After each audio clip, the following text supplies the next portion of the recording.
don't be afraid to ask for help. I mean, there's everyone out there, you and me included, who has made a successful transition from military to civilian life is willing to give professional and personal advice to anyone coming out. And people love to give advice, and people love to be asked to give advice. So never hesitate to do that. You're listening to the 7 Echo Podcast, brought to you by 7 Eagle Group, the place where we highlight inspiring and interesting United States military veterans who have found a successful civilian career after trading in their uniforms.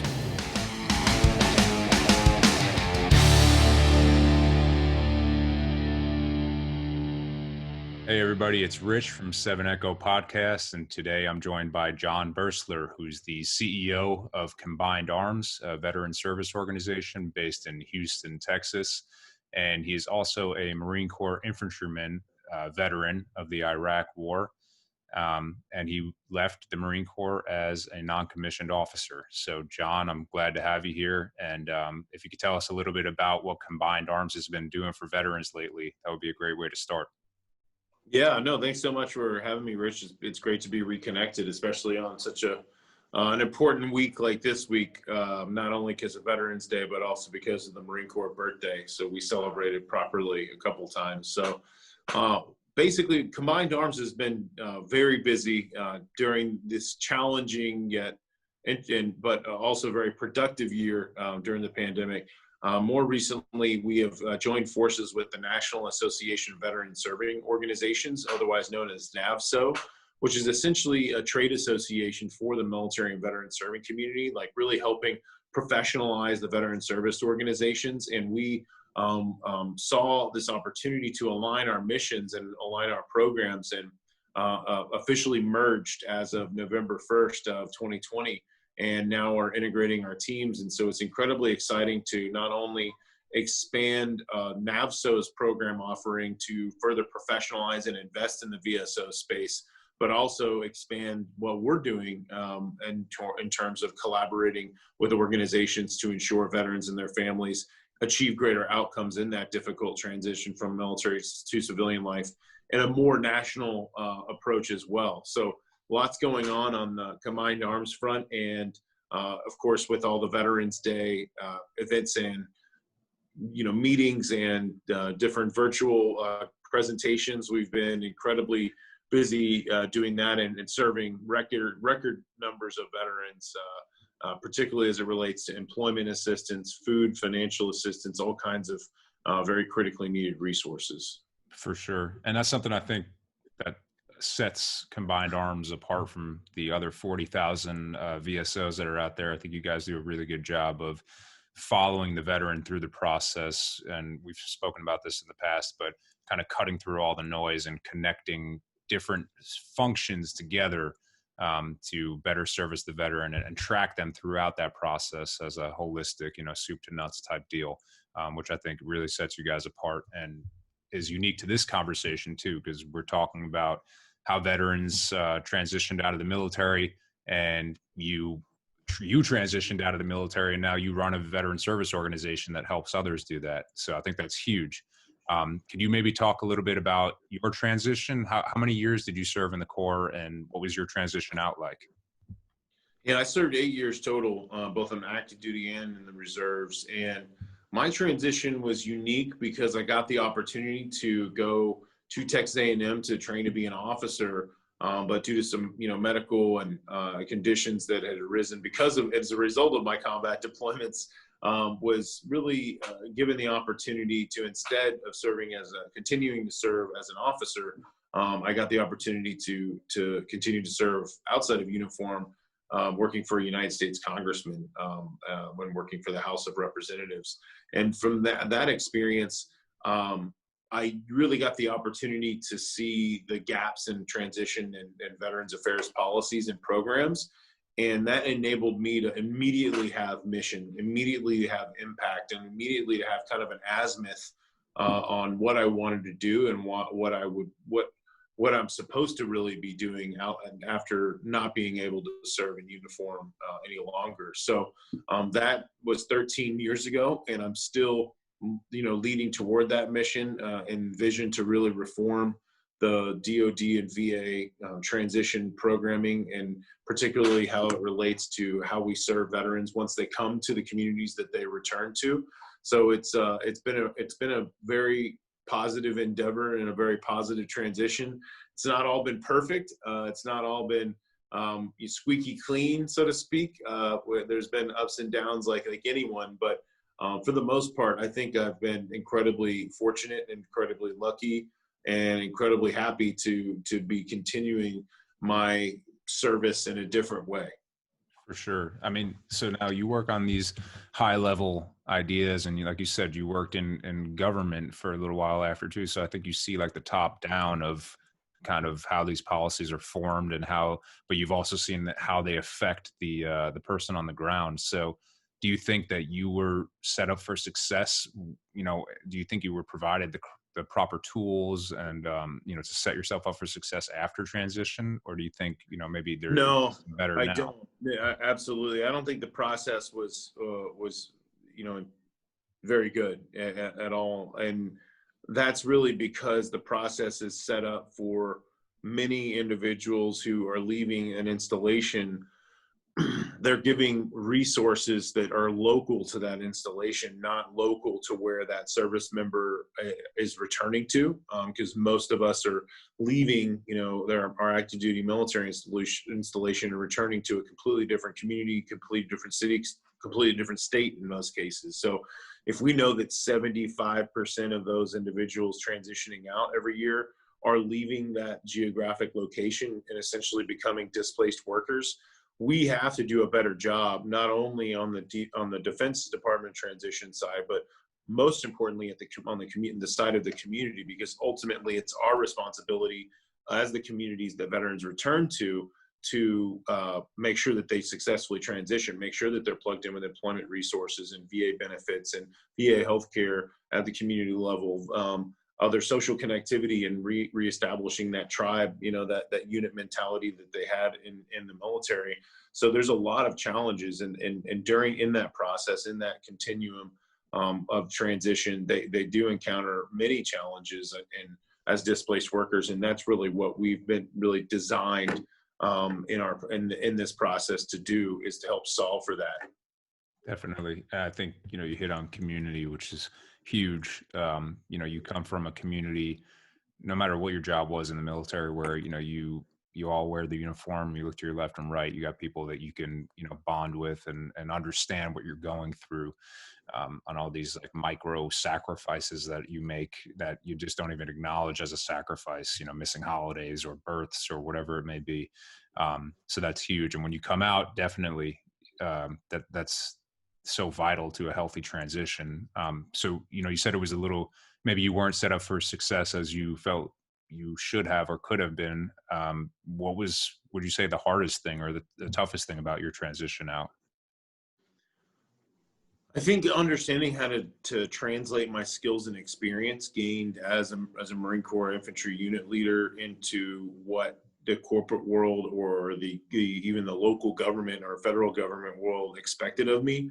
I mean, literally in my first resume, I listed my weapon systems I was qualified in, which is not exactly what a civilian, interviewer would probably want to see or can appreciate, and one of and I was also thankful after my job at Congress, I worked for the mayor's office here in Houston. And when I presented my resume, because I didn't really have to present a resume when I worked for Congress, because it was a direct kind of, opportunity presented to me out of the Marine Corps.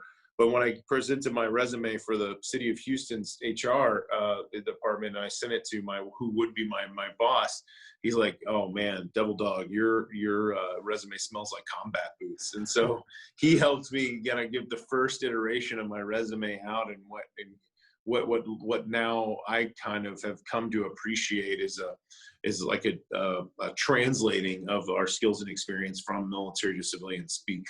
Absolutely. It is another language. And, when I was an infantry platoon leader, my soldiers all the time would be like, "Well, sir, I'm going to get out and I'm going to do construction, or I'm going to be a cop or a firefighter." And those things are great, but that's not what you're limited to. So I started posting stuff outside my office that showed every job that they were, qualified for as an infantryman, because, it's so complex of a job, especially as an infantry leader, the things you juggle and what you can do. So, I think you're absolutely right. And how did you use those skills, though you maybe didn't know how to translate them at first? How did you apply those to those jobs that you took after you got out? Yeah, I mean, obviously, all of our time management, project management, personnel management, a lot of like what we would consider soft skills, but actually the civilian world does now consider hard skills. Thankfully, a lot of that stuff was incredibly useful. Accountability, being able to manage multiple projects in a complex, environment. And it's never going to be as complex or as dangerous as the environments that we operated in on the block by block war, right? The 3-block war.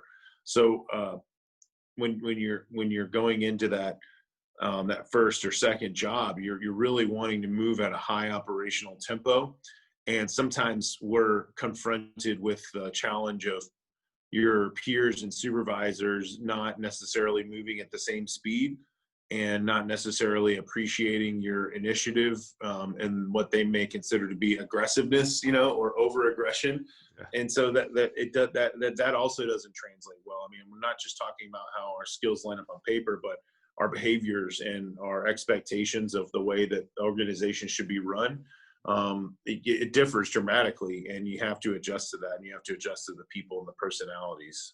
For sure. It's extremely complex, and especially coming out as maybe a lower enlisted soldier or a new NCO who hasn't necessarily had that face time with higher level leaders, which would be similar to a corporate environment in some aspects, as maybe like a junior officer would have interfaced with the brigade commander and battalion commander. So maybe they were, understood how to navigate those personalities of, higher level executive types. So I think that could be a handicap in some ways, at least on the front end, and I wrote about this recently too, that, veterans don't have the corner, the market cornered on hard work.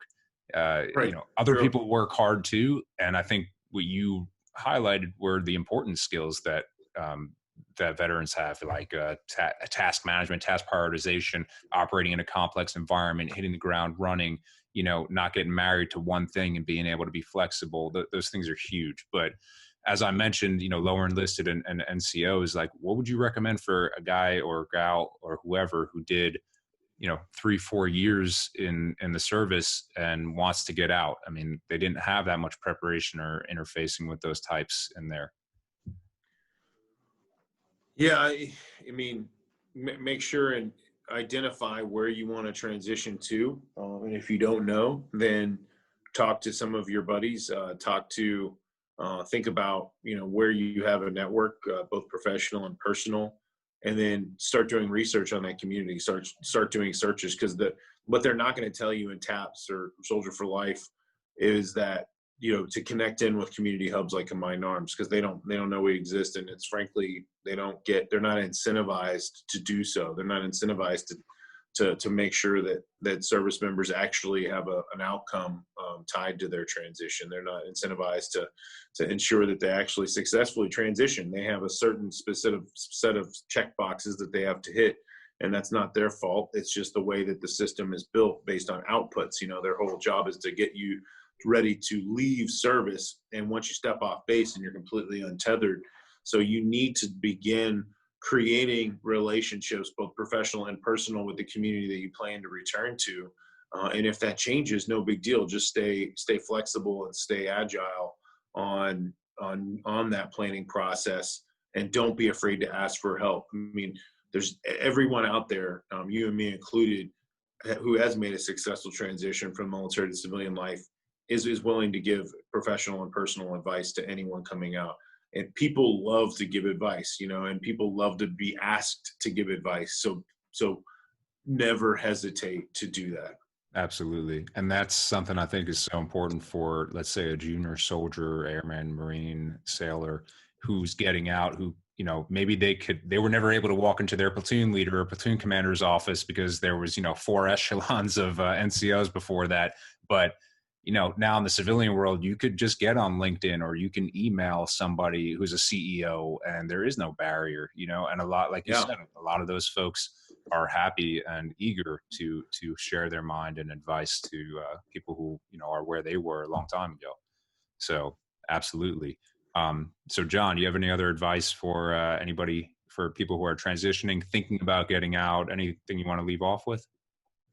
Yeah, I mean, if you're coming back to Texas, we could definitely take care of you. So check out our unit and check into ours. Go to texasveterans.network or combinedarms.us and let us know when you're heading here, and we will get you connected to the resources in the community that you're returning to based on your zip code.